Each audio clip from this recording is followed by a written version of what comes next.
Bonjour et bienvenue dans cette nouvelle vidéo. Aujourd'hui, j'avais envie de vous partager une réflexion. Alors, elle n'est pas encore aboutie chez moi parce que j'ai besoin d'expérimenter encore. Et peut-être que vous avez des clés, des réponses à m'apporter, on ne sait jamais. En tout cas, j'ai une certaine conviction, mais j'ai besoin de l'expérimenter avant tout. Donc, je me suis posé la question à savoir si c'était possible de prendre la douleur, prendre les maladies de quelqu'un. J'ai une évidence, j'ai une conviction, c'est que oui, c'est possible.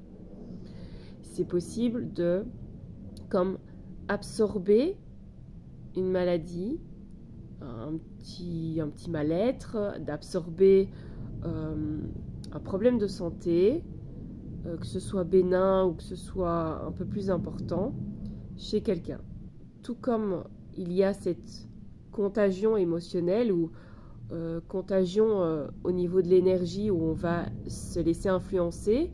Donc là, on sait, parce qu'on l'a expérimenté à de nombreuses reprises et que de nombreuses personnes l'expérimentent aussi, c'est qu'on sait qu'on est comme contaminé, entre guillemets, émotionnellement par les émotions des autres. Donc ça, on va dire que c'est accepté, plus ou moins, même si ça ne l'est pas encore par une grande majorité, mais en tout cas, c'est quelque chose que l'on va plus facilement accepter ou comprendre. Maintenant, on sait aussi que certains guérisseurs peuvent prendre. D'ailleurs, quand dans certains soins énergétiques, certaines personnes absorbent l'énergie, le mal-être de la personne. Donc, c'est quelque chose qu'on a déjà constaté. Pourquoi je parle de ça? C'est parce que déjà il y a quelques années, j'ai eu cette évidence ou conviction que, par exemple, on pouvait absorber les molécules d'un médicament ou absorber les nutriments d'un aliment sans pouvoir l'ingérer. Qu'on peut se soigner comme ça, qu'on peut s'apporter ce dont on manque par comme une transmission vibratoire, une transmission informationnelle dont on a besoin et dont l'élément extérieur est porteur. Par exemple, vous avez envie de recevoir les nutriments d'une orange, eh bien vous vous connectez à l'orange, ou si vous avez le fruit, vous le prenez dans la main, et c'est comme si vous autorisiez en fait à recevoir l'information vibratoire de l'orange et de l'intégrer en vous, de vraiment l'infuser. Ça, j'ai eu vraiment cette conviction-là. Maintenant, ce n'est pas quelque chose que je fais, parce que j'aimerais vraiment pouvoir prouver ça via des tests sanguins aussi, que c'est faisable et qu'on a la capacité de le faire. Maintenant, je sais que certaines personnes le font parce que je suis tombée sur une vidéo d'une personne qui le fait. J'étais contente après avoir reçu cette information de pouvoir observer qu'il y a des personnes qui le pratiquent justement. Alors, est-ce qu'on est tous capables de le faire? Je crois qu'on a un potentiel qui est réalisable. Maintenant, on ne va pas forcément tous y arriver parce qu'il y a des personnes chez qui c'est une évidence, chez qui c'est facile, d'autres qui vont y croire et qui vont devoir pratiquer pour pouvoir vraiment devenir un peu plus habile dans cette pratique-là. Il y en a qui vont y croire mais qui ne vont pas réussir à le faire, et il y en a aussi qui ne vont pas du tout y croire, pas y adhérer à cette croyance. Donc voilà, on retrouve de tout comme partout, comme pour tout. L'année passée, mon papa traversait une transition professionnelle et il voulait se relancer, relancer ses activités d'indépendant via un statut particulier en France. Et il a toujours manqué cruellement de foi et il a toujours souffert d'eczéma, mais vraiment très profond. D'ailleurs, moi, j'ai toujours connu avec de l'eczéma aux mains, des plaies très profondes, des traitements n'ont jamais fonctionné chez lui. Et l'année passée, à un moment donné, j'ai commencé à développer un eczéma, mais très très très fort au niveau des mains. J'ai toujours fait des poussées d'eczéma comme ça à différents moments. C'est principalement en lien avec le relationnel chez moi. Mais là, comme ça, de cette importance-là, c'était jamais arrivé. Et voilà, les jours passent, mais sans que que j'en parle avec mon père. Et puis mon père, plusieurs jours ou même semaines après, je sais plus, il me sort comme ça subitement. Ah, mon eczéma, il a disparu. C'est la première fois de ma vie que ça arrive. Moi-même, je me dis, bah, tant mieux pour lui. Mais qu'est-ce qui se passe? Bon, voilà. Je ne tire pas de conclusion, mais ça attise un peu mes réflexions. Et j'ai pu remarquer ça avec mon petit garçon aussi, que souvent, étant hyper sensible, ayant une sensibilité vraiment très très exacerbée, il a des réactions très fortes et donc il y a des réactions que moi j'ai pas envie de vivre au quotidien.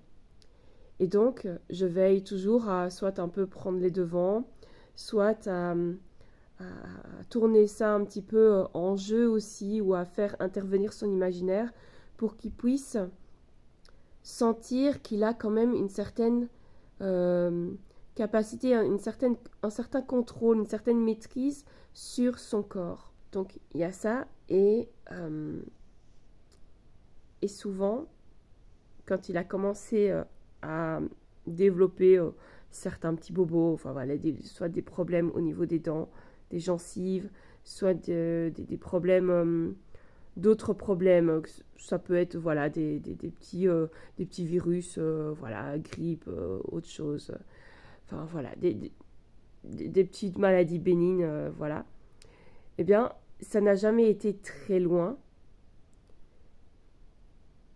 C'est comme s'il y avait une volonté, une intention de ma part de ne pas le laisser expérimenter son état trop loin. Je vous déroule juste le fil de mes expérimentations et de mes réflexions. Après, je ne tire pas de conclusion, je ne diffuse pas de vérité. C'est encore en réflexion parce que c'est encore en expérimentation et que ici, suite à ces derniers jours aussi, du coup, cette réflexion revient en mémoire et donc j'avais envie de la partager parce que ça peut éveiller les consciences à ce niveau-là. Parce que même s'il y a des capacités que je ne maîtrise pas, mais que j'ai conscience qui existent ou qui sont possibles, eh bien, j'ai envie de vous les partager aussi. Voilà. Donc mon petit garçon ici aussi, il vivait très mal son intégration dans sa nouvelle école. Aussi au niveau relationnel, c'était un peu compliqué. Et subitement, alors que ça s'est jamais passé auparavant, il a développé de l'eczéma. Alors là, c'était vraiment en collier au niveau du cou, sur le visage. Je me dis, mon Dieu, quelle nuit on va passer? Je veux pas qu'il ait ça. Je ne veux pas. Non, moi, je veux pas vivre ça. Et je veux pas qu'il vive ça non plus. Parce que ça va être compliqué pour lui. Rien que quand il tombe et qu'il se cogne, c'est déjà toute une catastrophe. Alors ça, l'eczéma, je sais à quel point c'est dérangeant, c'est désagréable. Et parfois, ça nous empêche de dormir ou ça nous empêche vraiment de vivre confortablement quotidiennement. Donc, j'avais pas envie. Et après avoir reconnu voilà, son eczéma, de l'avoir apaisé parce qu'il commençait à s'inquiéter, il en avait près des yeux, vraiment au commencement des cheveux. C'était vraiment galère. Et donc, voilà, j'ai quand même été chercher une petite crème, mais il refuse aussi tout traitement. Alors, c'est compliqué. Et le lendemain, son eczéma a disparu.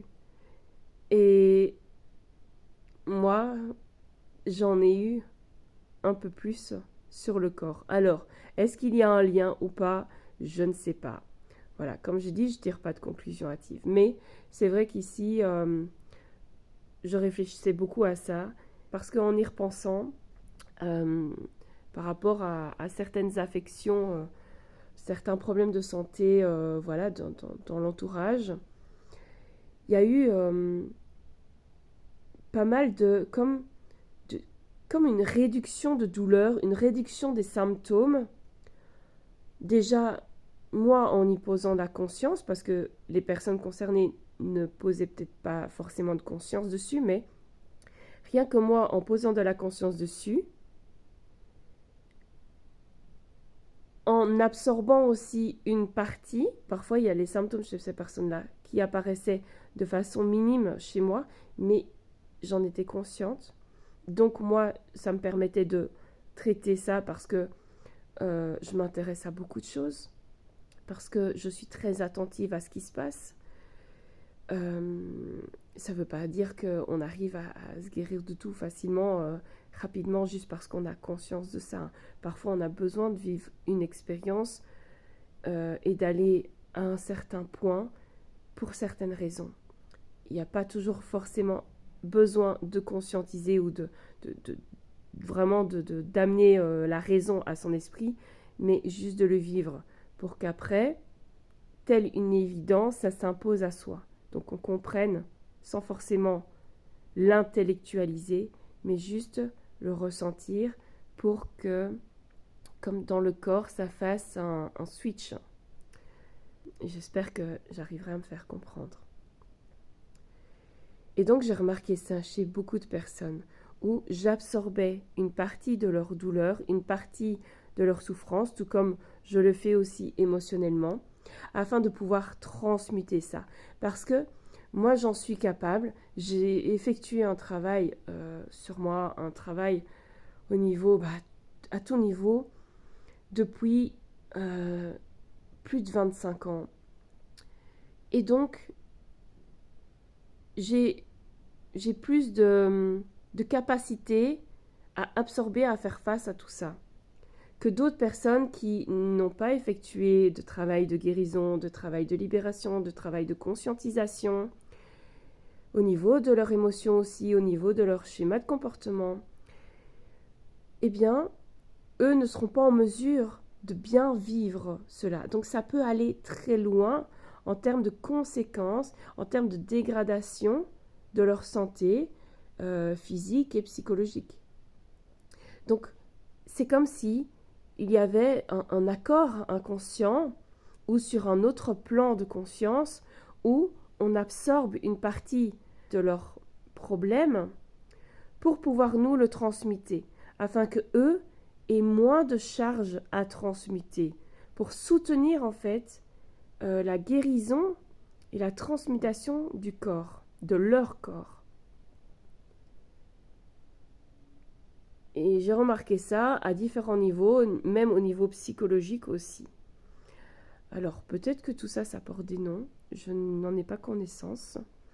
Mais par contre, voilà, de ce fonctionnement-là, j'avais envie de vous le partager. Il y a quelques années, j'ai lu un livre sur le channeling, s'ouvrir au channeling, il me semble que c'est ça. C'est deux guides en fait qui parlent et qui partagent justement des clés de connaissance.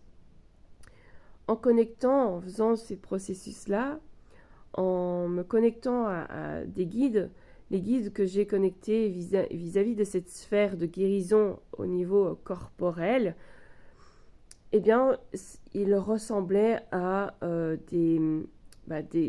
moi je les appelle des galactiques parce qu'ils ne vivent pas sur la Terre, ils ne vivent pas sur notre plan de conscience non plus, mais qu'ils s'apparentent d'apparence à des chiens, tout comme Anubis. Et donc, ceux-là sont très expérimentés dans la guérison corporelle.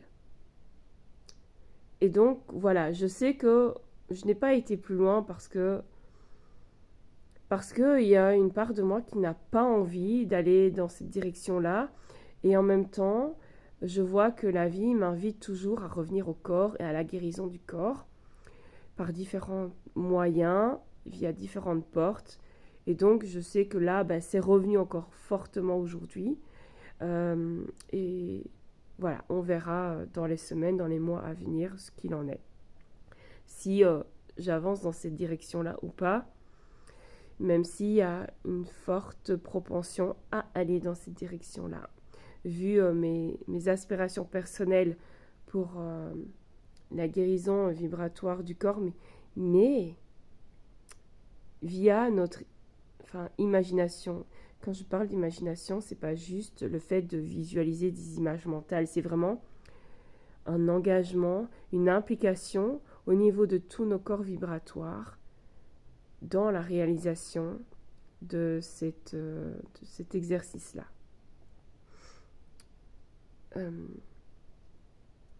Donc voilà, je sais que ces guides-là étaient là pour m'instruire aussi, mais je n'ai pas été plus loin. Et donc, je trouvais ça intéressant de voir comment déjà on peut transférer de l'information pour pouvoir soit se soutenir, donc comme en téléchargeant, dans ce contexte-ci, je n'aime pas trop le mot télécharger, mais comme en s'infusant, en se laissant infuser par l'information vibratoire d'une molécule, par exemple, donc d'un médicament ou d'un aliment, afin de pouvoir l'inscrire dans son corps. C'est pareil, c'est pareil avec toutes les maladies qu'on développe. C'est qu'une information vibratoire. En même temps que je vous partage ça, en même temps, ça se fait plus clair en moi. Et justement, le fait de ne pas être encore guéri de un petit problème de sinusite et tout, après un mois, m'ont amené à ces réflexions-là. Donc, parfois, il y a du bon dans tout ce qu'on vit. Même des plus désagréables, mais... Donc, même si on peut se soutenir informationnellement au niveau vibratoire, en se laissant toucher, impacter positivement pour soutenir la guérison du corps, pour soutenir l'homéostasie du corps. J'avais aussi d'autres idées par rapport à ça, mais ça m'a échappé. Voilà, ce sera peut-être pour une autre vidéo du coup. Et si on peut aussi soutenir les autres dans leur processus de guérison, eh bien, ça ouvre beaucoup de portes. Ça ouvre vraiment beaucoup de portes, de possibilités dans nos potentiels d'action au niveau guérison. Mais tout le monde n'est pas capable de le faire, tout le monde n'aura pas envie de le faire non plus, parce que ça demande aussi de pouvoir soit d'avoir la conscience de bien se diriger, donc de se diriger vers des professionnels qui pourront bien nous accompagner dans notre propre processus de guérison. Donc on aura la conscience et la présence d'esprit de se dire « Ah tiens, là j'ai besoin de ça, donc je vais aller là. Je vais voir telle personne où il me faut telle chose, tel complément, tel aliment, telle substance, tel médicament pour pouvoir me soutenir. » Voilà, parce que nous aussi, il faut après s'accompagner soi-même pour pouvoir transmuter ce qu'on a absorbé de l'autre. Donc, moi je vois ça comme une bonne chose. Les gens qui se disent hypersensibles voient leur hypersensibilité comme un fardeau, alors que c'est un cadeau. C'est juste qu'il faut développer des stratégies personnelles propres à soi pour pouvoir naviguer dans sa vie avec ça, pour pouvoir faire face au quotidien avec son hypersensibilité. Mais c'est une force, c'est un cadeau. C'est juste qu'il faut se préserver. Se préserver, c'est pas non plus mettre des protections ou des barrières trop rigides. C'est de pouvoir se retirer à un certain moment ou prendre soin de soi de certaines façons, selon ce qui nous est propre, pour pouvoir rester sain de corps et d'esprit, et pouvoir faire face à notre quotidien et pouvoir rester en interaction aussi avec des autres, avec les autres et avec certaines situations, de ne pas les tenir à l'écart juste par peur de notre sensibilité. Donc ici c'est pareil, être hyper empathique, c'est de pouvoir aussi absorber les maladies des autres, mais c'est pas je pense que tout le monde ne sera pas, même tous les sensibles, tous les hypersensibles ou hyper empathes ne seront pas voués à ça. C'est juste que certaines personnes seront comme des catalyseurs et des transmutateurs. Et donc ces personnes-là ont la capacité. Mais parfois ça peut jouer contre nous si on n'en a pas conscience. Mais en y mettant de la conscience, on peut prendre les devants, on peut le faire intelligemment, en se préservant soi et en soutenant la guérison des autres. Moi, j'ai une vision vraiment très tournée vers le collectif, vers la contribution. Donc, je vois toujours ce que ça peut apporter au niveau collectif, au niveau de l'humanité. Et pas seulement juste à ma petite personne ou oh non, ça me pose problème parce que je suis mal, parce que je vais encore avoir tel ou tel petit problème, petit symptôme ou gros symptôme. Et donc, moi, je vais devoir aussi me soutenir physiquement, émotionnellement, psychologiquement, au niveau de ma santé, au niveau de l'alimentation, etc. Et oui, ça peut être un poids, mais quand on le voit selon le prisme de la contribution collective, de l'humanité, ou ce qu'on peut apporter aux autres, voilà. Alors pour moi, c'est un vrai cadeau. C'est un vrai cadeau, même si c'est pas facile à vivre, mais c'est un vrai cadeau. Et donc, on a énormément de potentiel de guérison, de création, et bien sûr qu'un cadeau peut être un fardeau aussi, si on le laisse être tel quel. Mais si on l'utilise à bon escient, avec conscience, avec discernement, et peut-être en le diluant un petit peu, eh bien, là, on pourra mieux le vivre. Et ça servira à notre évolution à nous, à l'évolution de l'autre et à l'évolution de l'humanité. Voilà ce que j'avais envie de partager.